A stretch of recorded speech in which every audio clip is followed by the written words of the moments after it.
So auditing is basically checking the quality, and you'd say the call was decent. Okay. How will you decode that word decent? If you look at big companies like Google, Microsoft, Accenture, they'd have big L&D. So if a company out there which is a startup and can't invest in L&D, what is the cheat sheet for them to start with some in-house training for the employees who are joining in? College. How am I using it in real life? Right. So understanding where to invest, what to invest, where to learn, what to learn, how to learn. I think there are several critical questions that a business needs to answer. For a beginner, you're starting out with content creation, you need to just understand that you're not here to rule the world.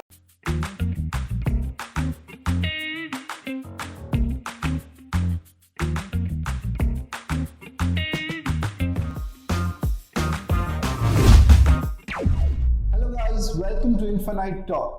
Today we have a very special guest who is a corporate trainer, a skill development coach, a soft skill expert, a TEDx speaker, and has recently founded Skilldify.ai, a call editing platform based with AI. Let's welcome Shivangi Narula. So I want to start this podcast knowing how did you come up with this venture called Skilldify.ai?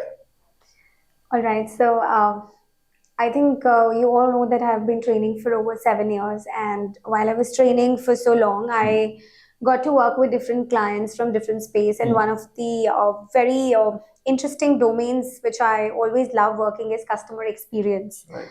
So in last 3 years, I have extensively worked into a lot of companies, helping them level up their game in terms of customer communication, getting a better customer satisfaction score, and working on several parameters for which a particular company aims for.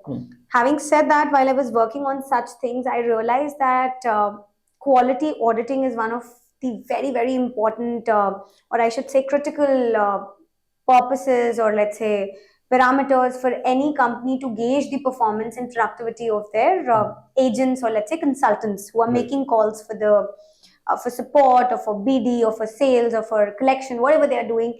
It's very, very important for them to make sure that their quality has been audited or assessed or gauged internally. Right. Because CSAT is something which the customer is going to give you. Let's say if I made a call to you and you gave me 10 out of 10, Yeah. that's your choice, and maybe there's something good about it. But if customer gives me 2, but the agent has done a good job, right? You can't just rely on CSAT as one of the only parameters to gauge the agent's or consultant's success on the call, right?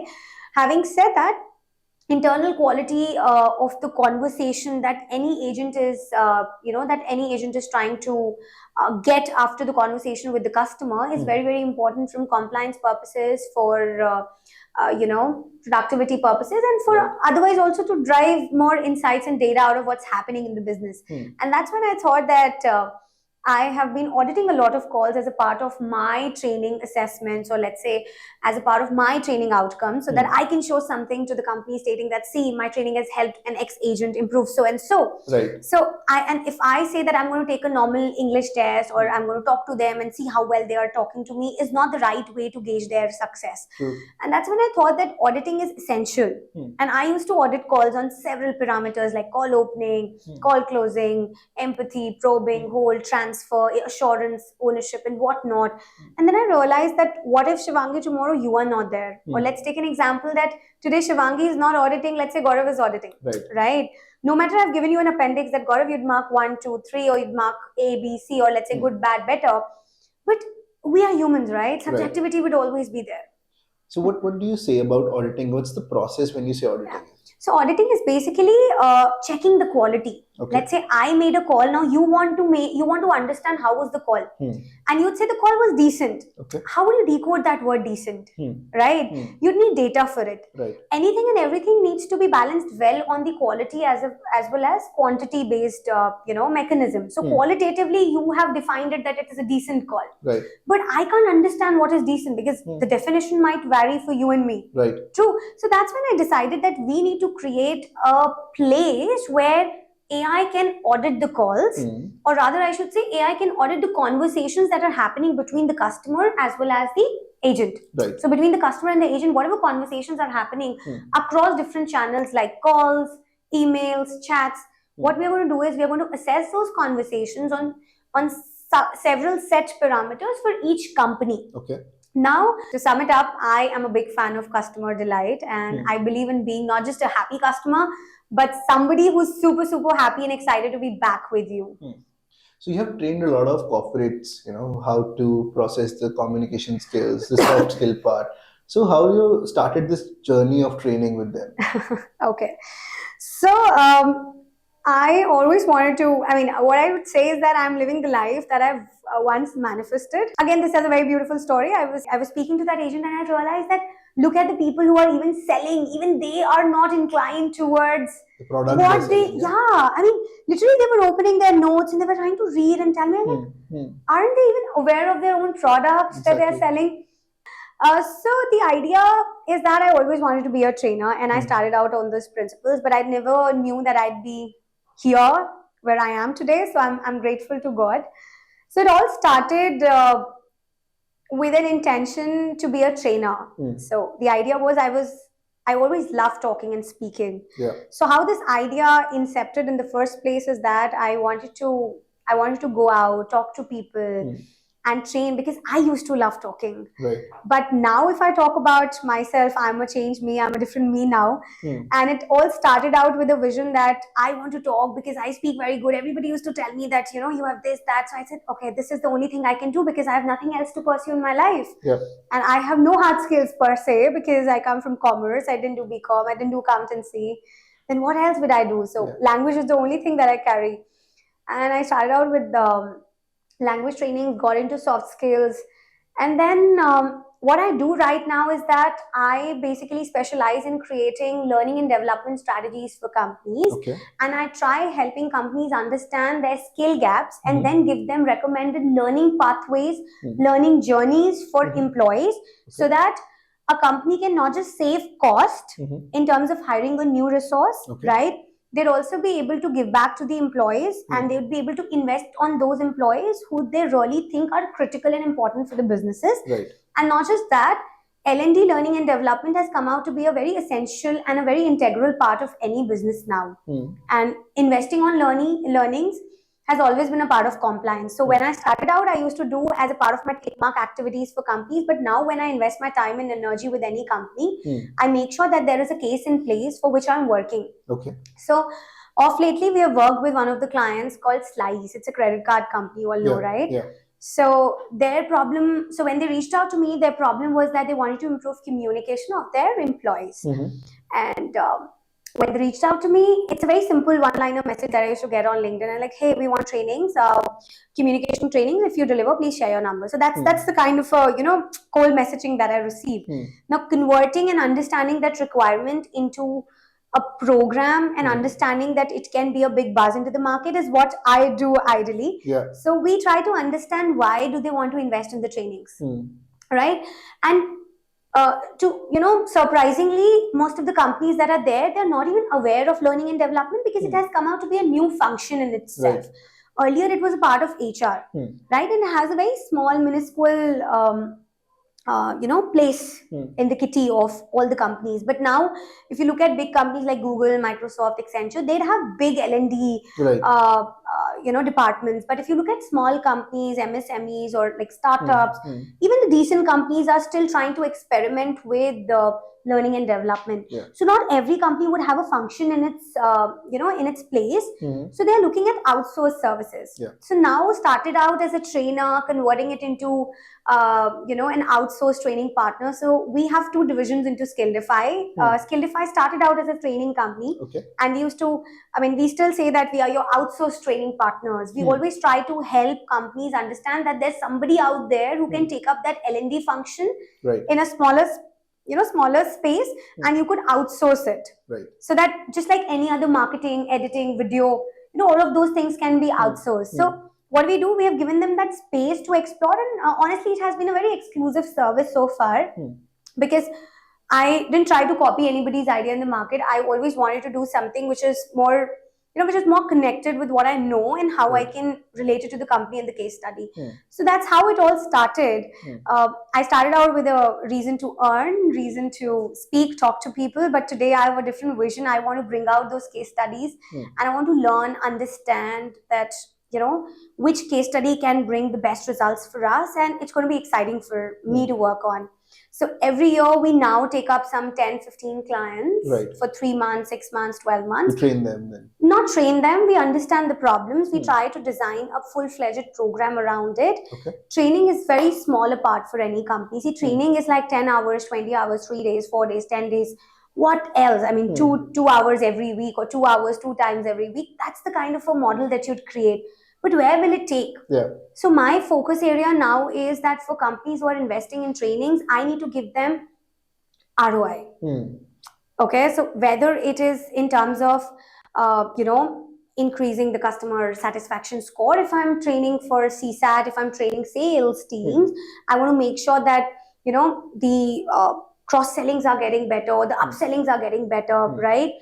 If there's a particular problem in a leader, let's say, and we are doing a leadership development program, let's say there's high attrition in someone's team. So my matrix is that in next 6 months, is there any attrition after the program that I've delivered? So as per the different programs, the ROI changes. I mean, it's not that you invest in me and I promise that your agents are going to give you like the best thing in return, or maybe money in return. Everything has a different way of gauging the ROI. So with a mission to talk and speak, it now converted into ROI. So if even I'm taking 1 rupee from a company, I need to ensure that what is it that I'm giving them back.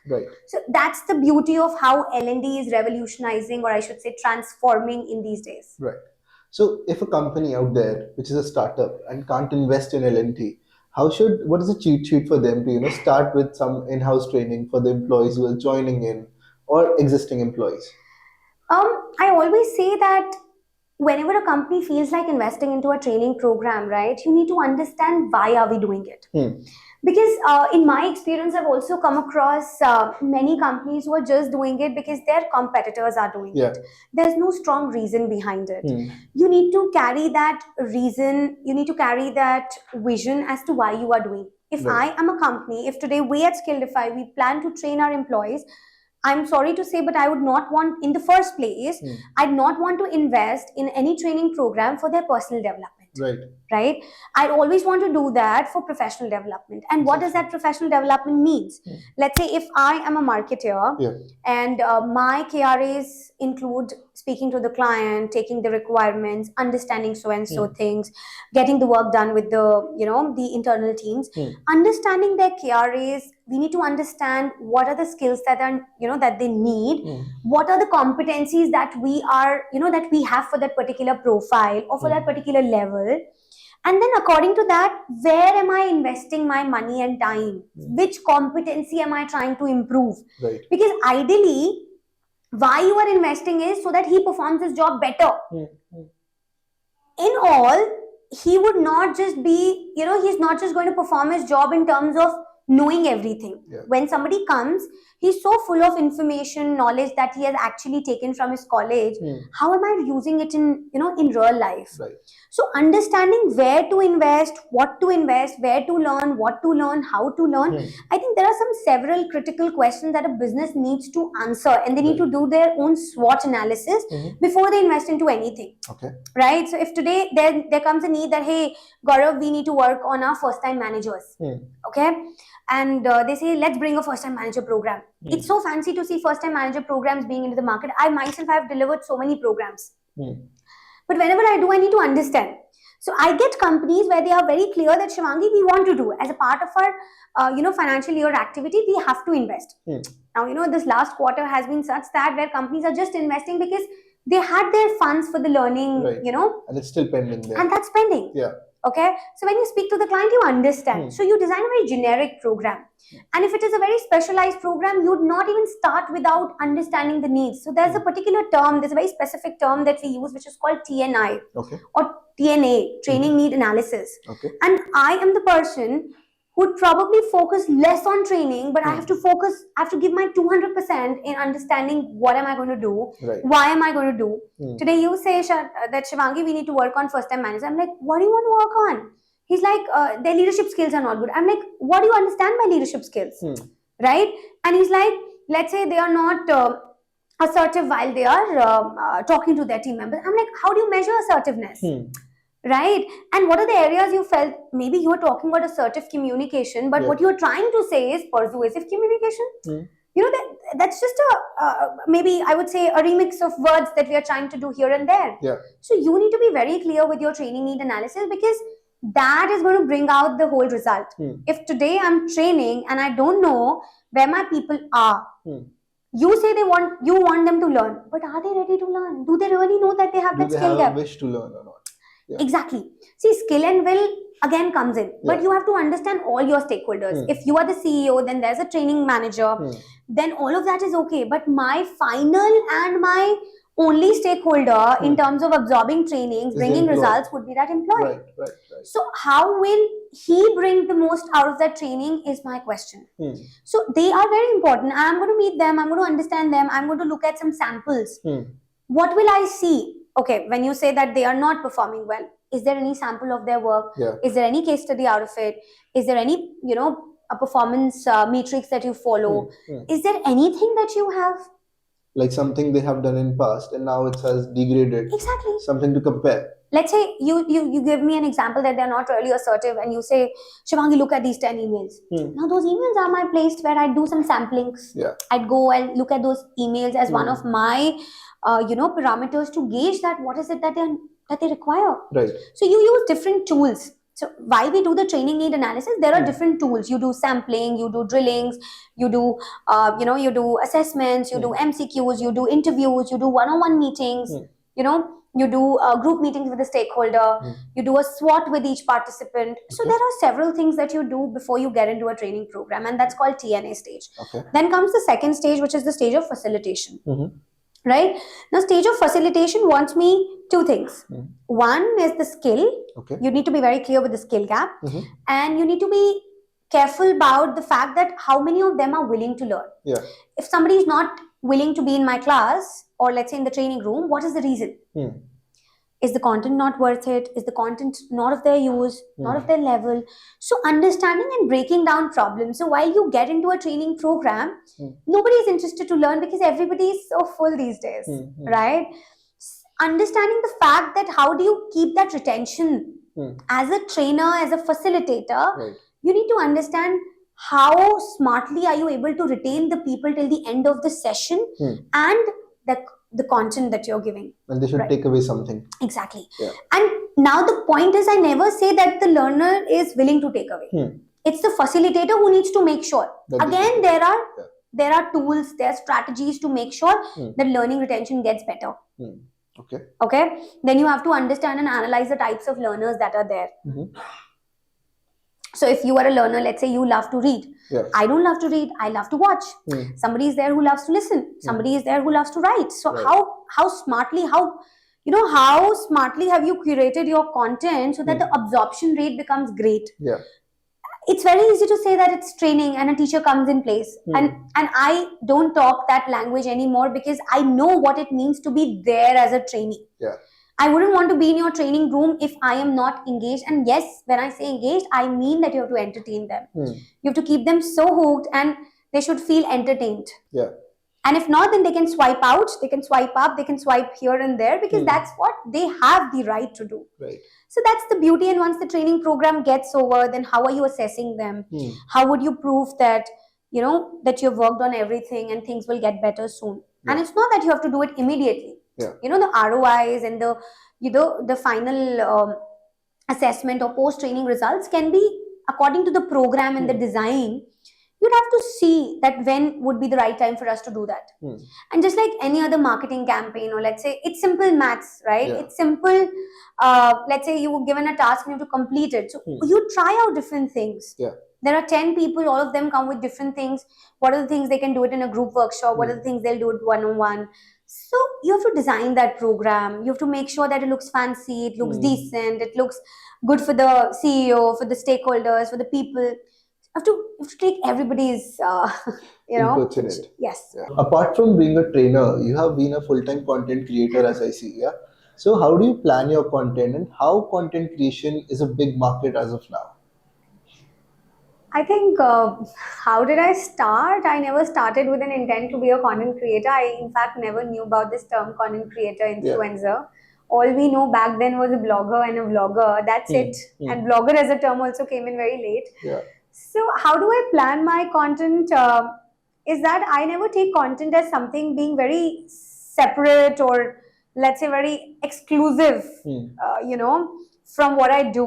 It has always been a very inclusive feeling of what I do, and for me, content is about inclusivity. Okay. If the day you start treating content as something being very outside, something that's separate from your work in your life, I think that's the biggest problem. So how do I plan content? Ideally, I never plan content for LinkedIn. I mean, it comes so impromptu because whatever happened with me today, or let's say tomorrow, or whatever is going to happen with me tomorrow, if I'm preparing for a pitch, or let's say if I'm preparing for a client meeting. Yeah. So the idea of content is how resonating it is. Let's say your failures, your rejections, right? A good day in your life. Let's say you felt really good after meeting somebody. These are the feelings that are very, very resonating for anyone, right? If you have to resonate with me, you would have actually met a rejection in your life. I'm saying met a rejection means literally you've actually got that one rejection and we've met it closely, right? You have cleared an interview, you got your dream package, you got your dream job, or you're still struggling to get your dream job. I think things that are very, very resonating with your real life. Not being able to give time to your parents, right? Not being able to be the best example of work-life balance. So these are the things that are very common. And I think content does not necessarily means that you need to be very fancy, very jazzy. I think it has to be the best, or I should say the worst version of yours, but it has to be you. Okay. And that has been my mantra towards content. So planning, sometimes I do that, okay, this week we are going to write on these things. Now, again, it depends that why am I creating that piece of content? Is it to get business? Because now that I have acquired some amount of followers, so now things have changed for me and my business is also there. Right. But then if for a beginner, you're starting out with content creation, you need to just understand that you're not here to rule the world. You're not here to, be the best. You're just here to learn and unlearn, and making mistakes has always been a part of my life. And I think I have been very offensive if somebody says that how can you make a mistake as a trainer or maybe as a content creator. I think that's the only defensive and offensive space I have where I can fight forever. And I'm like, I'm also human. Right. So don't plan your content as in day one. Planning comes later, and you can think about maybe certain topics, certain incidents, certain anecdotes from your life, and you put it out in a piece of content. And it shouldn't be chat GPT, it shouldn't be too much technical. I think it has to empathize. So one skill that you need to learn for content creation is empathy, is what I feel. So it should showcase in your posts. It should, absolutely it should, because there's so much of gyan already available in the market, right? And everybody is so learned these days. How would you be able to help them learn something? Is by understanding that they can connect with you. I always take an example of Aristotle triangle. It's a very interesting framework in communication. So Aristotle triangle says that in order to stand out of the crowd with your message, or maybe with the intent of what you are saying, you need to focus on three things. It has to be, one is ethos, which is the credibility, as in who are you, right? If let's say I'm Shivangi, and when I started out, I had I do not carry so much or maybe so many followers, but maybe somebody who talks about it. So credibility can't be built in one day, right? And you just expect somebody to trust you or follow you or like it. It will take some time. And because you have to build that credibility, that's the reason you're making content. So understanding that ethos of your content, then comes your logos, which is the logic that you are trying to add. If you're writing for maybe let's say some strategic process that companies have, or some leadership policies, or anything around those lines, as you said that you want to write. So it has to connect with people, right? And when I say it has to connect with people, I never say that it has to connect with everybody, but it has to connect with everybody in terms of the kind of message that you're trying to do. You're trying to give away. So whenever you talk about a leader, maybe I'm not a leader, I don't know what a leader does, but I genuinely want to learn what a leader knows, right? Or what a leader does.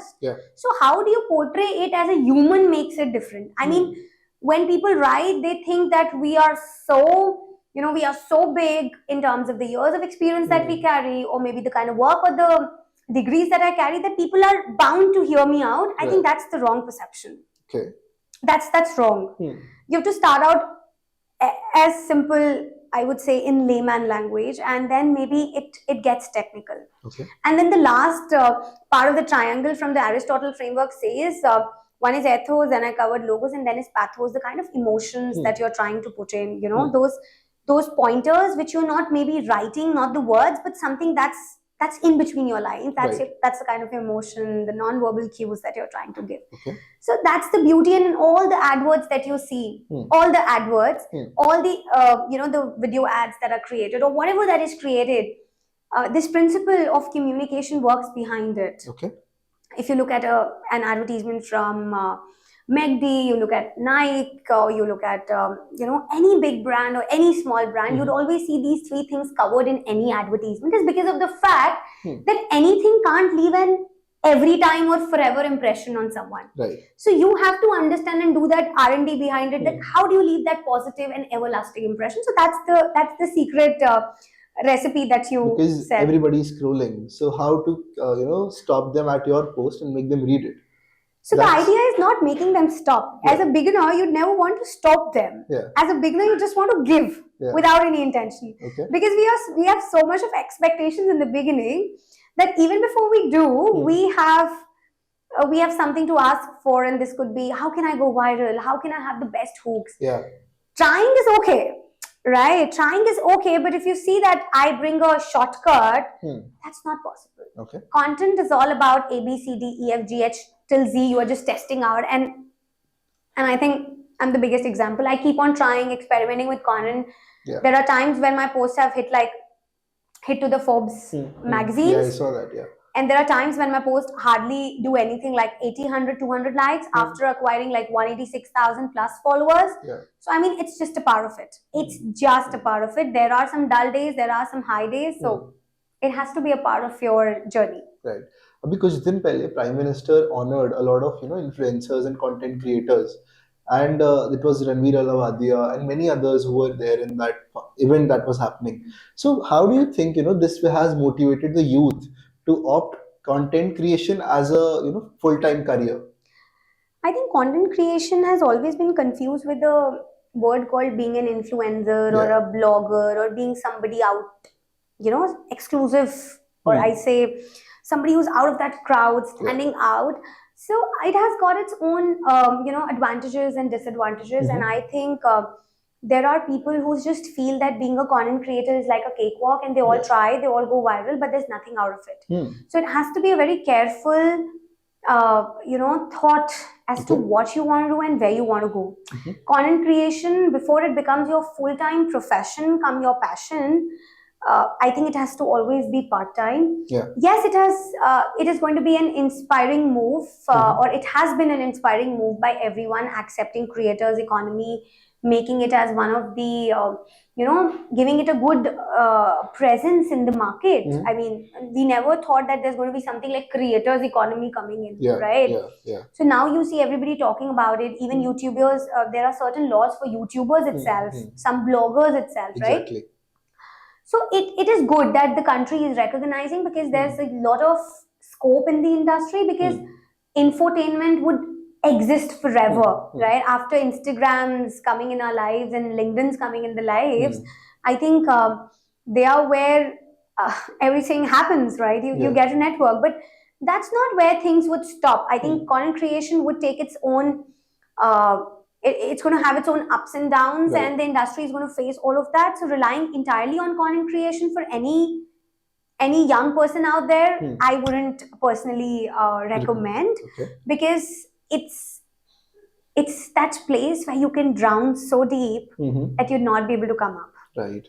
Okay, because once you see that glamour and then you don't get it, it hits you hard. Exactly. Okay, so because once you see that fame, you see that glam, you see that that wow feeling, lights, camera, action, and then going down to the basic life is going to hurt you more. Okay, so when I was not able to really grow as much as I was growing back then on my Instagram, there was a time when I took a back step, and I thought for a while, for a moment, I thought that I'm not going to do content creation because maybe it's not working out for me. And then I had this sudden impulsive feeling in my mind that what about that glam? It might go away. Yes, It might go away because, and it's not that I am somebody who has been into the industry, working for it, and it has been a long journey. Okay, and I never started out as content creator. We are still trying. Right. So you have to have that resilience, you have to have that adaptability, and assuming that influencer or maybe content economy is going to pay you very well, or it's going to give you so much. See, as long as the job market has less people, you'll get better salaries. But the saturation comes in, you'd see things going down. So it has to be a very careful move by someone, is what I feel. So it's said that wow सबको दिखता है, how नहीं दिखता. Exactly. कैसे किया है वो. True. So content creation has a glamorous part as well, but it has a dark side as well, I see. Because a lot of content creators, digital, are exposed to people and the scammers itself. Have you faced any issue with this thing? Yeah, absolutely. Absolutely. It has been one of the recent case studies of my life that I have solved, and I think finally it has solved by the God's grace. So, when you become a content creator, or I would say when you are somebody who people look up to, you'd see things happening. So I'll give you an example. I never knew that I probably would have a lot of fake accounts and this and that. It's good to have fan pages, and I wish I could have some. But then even now I have a lot of fake pages on Instagram by my name, and those people just reach out to people and say, hey, they talk like me. They have all the photographs of mine, all the videos, the entire same bio, and they tell people about financial hustle, and they ask people to invest. Okay. And every single day I get messages, I get something on WhatsApp, Instagram, email, LinkedIn that, I have been scammed. There's somebody who's asking out for money, or hey, I want to talk to you before investing 10,000 in crypto that you mentioned on Instagram. So, you can't control things that are happening. I remember being one of those very introvert persons. I never had a public account. I never uploaded any pictures with my friends. And you know what? I mean, for me, being away from social media as a child was something which was not just, I was not just preached about it from my parents, but also I felt that. You know that because you know me, right? I always had a very personal account and everything, all of that. But then that transition now is such that you can't control things. And there are so many people who keep on investing, whether it is 500, 5,000, 10,000. So that is one of it. And then the second recent cases that happened is that somebody called me and they said that you have some package to collect. Okay. And somehow, I know that was a foolish move from my end, that I called on that number, and because of that, all my calls were forwarded. So it was a call forwarding scam, which was there, which is very evidently presented on Instagram and LinkedIn. Okay. So in no time, my WhatsApp was hacked, and that scammer, hacker, whosoever he was, he started demanding money from my WhatsApp, from people. To the people. Yeah, and some of my employees and some of my known acquaintances, they paid money to that guy. Okay. And there was financial loss, not that much. Luckily, we secured all our accounts and we seized it. But yeah, as a content creator, I was using one number. So I had one contact number which was present everywhere. So it was very easy for people to connect with me. And I always had this point that whether I be a micro influencer, a nano, or a macro influencer, I want to be very accessible to people in whatever ways I could. And I'm a person who's like a direct call person, not even texting and messaging, because I don't like that much. Right. So I always want to make sure that I'm very accessible. And because of that, I got scammed, and this person called me. I don't know where he got my number and what's that. It was a very common scam in the market, but somehow, being so literate about it, I got trapped in it. Okay. And that tells us that we need to be very careful. And then there were a couple of learnings out there. And it was that you should have 2 different contact numbers. Now I have 3 phone numbers, all different for everything. So I think you keep on learning. Yeah. And I'm happy that this incident happened with me, because I am a person who takes life a little for granted. I mean, if I have to go to bank, I'm like, okay, let's go tomorrow. I keep on procrastinating things until they are very, very important to me. But I think whether it is my health or my personal life or my professional life, I think I've got a good lesson that you have to be very secured. And so post that day, I think I was I talked to my parents. I told them everything about what I earn, what I do, what am I, and all of that.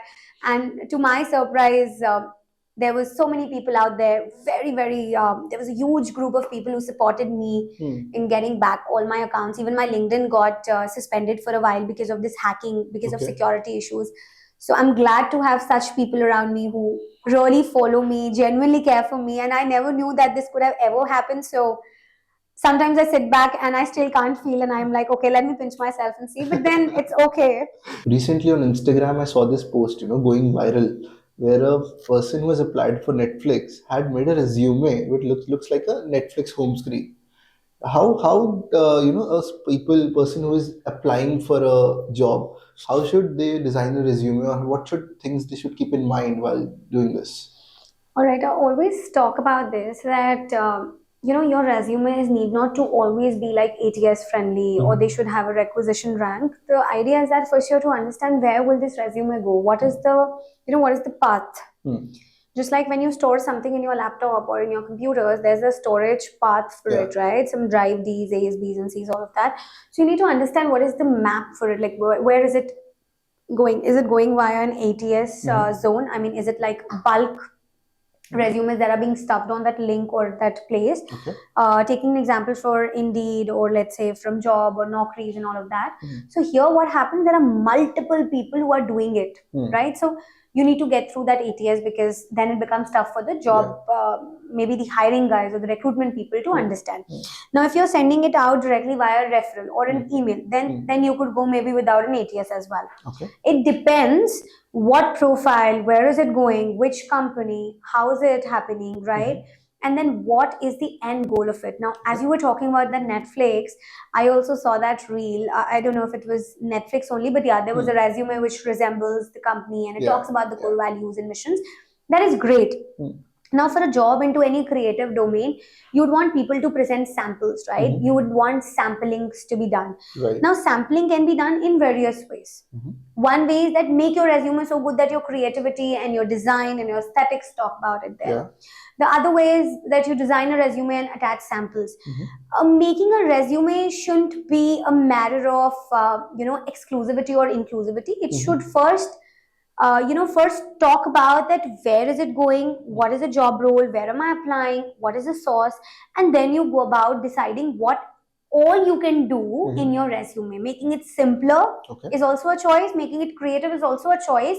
There's no mandate around it that you have to just follow one path. So I think where I would want to correct people is that understand where it will go, why are you applying, who will receive it, and what is going to be the next step out of it. Because resume is that one gate crashing zone for you, and rest everything is going to be there in interview, and I'm sure people would nail it. Half of the resumes get they get rejected because of which people are not able to showcase their skills in the interview. So I think it's very important to understand, if you're applying on Naukri, it has to be ATS friendly. Exactly. You have to refer job description. If it is a graphic designer, I'm not interested to see your skill set. First, I'm interested to see how much how much is your work experience relevant to my job description. Please understand that why are they doing that drill with us. It's not that they want to do or they want to kill our time and their time. It's not that.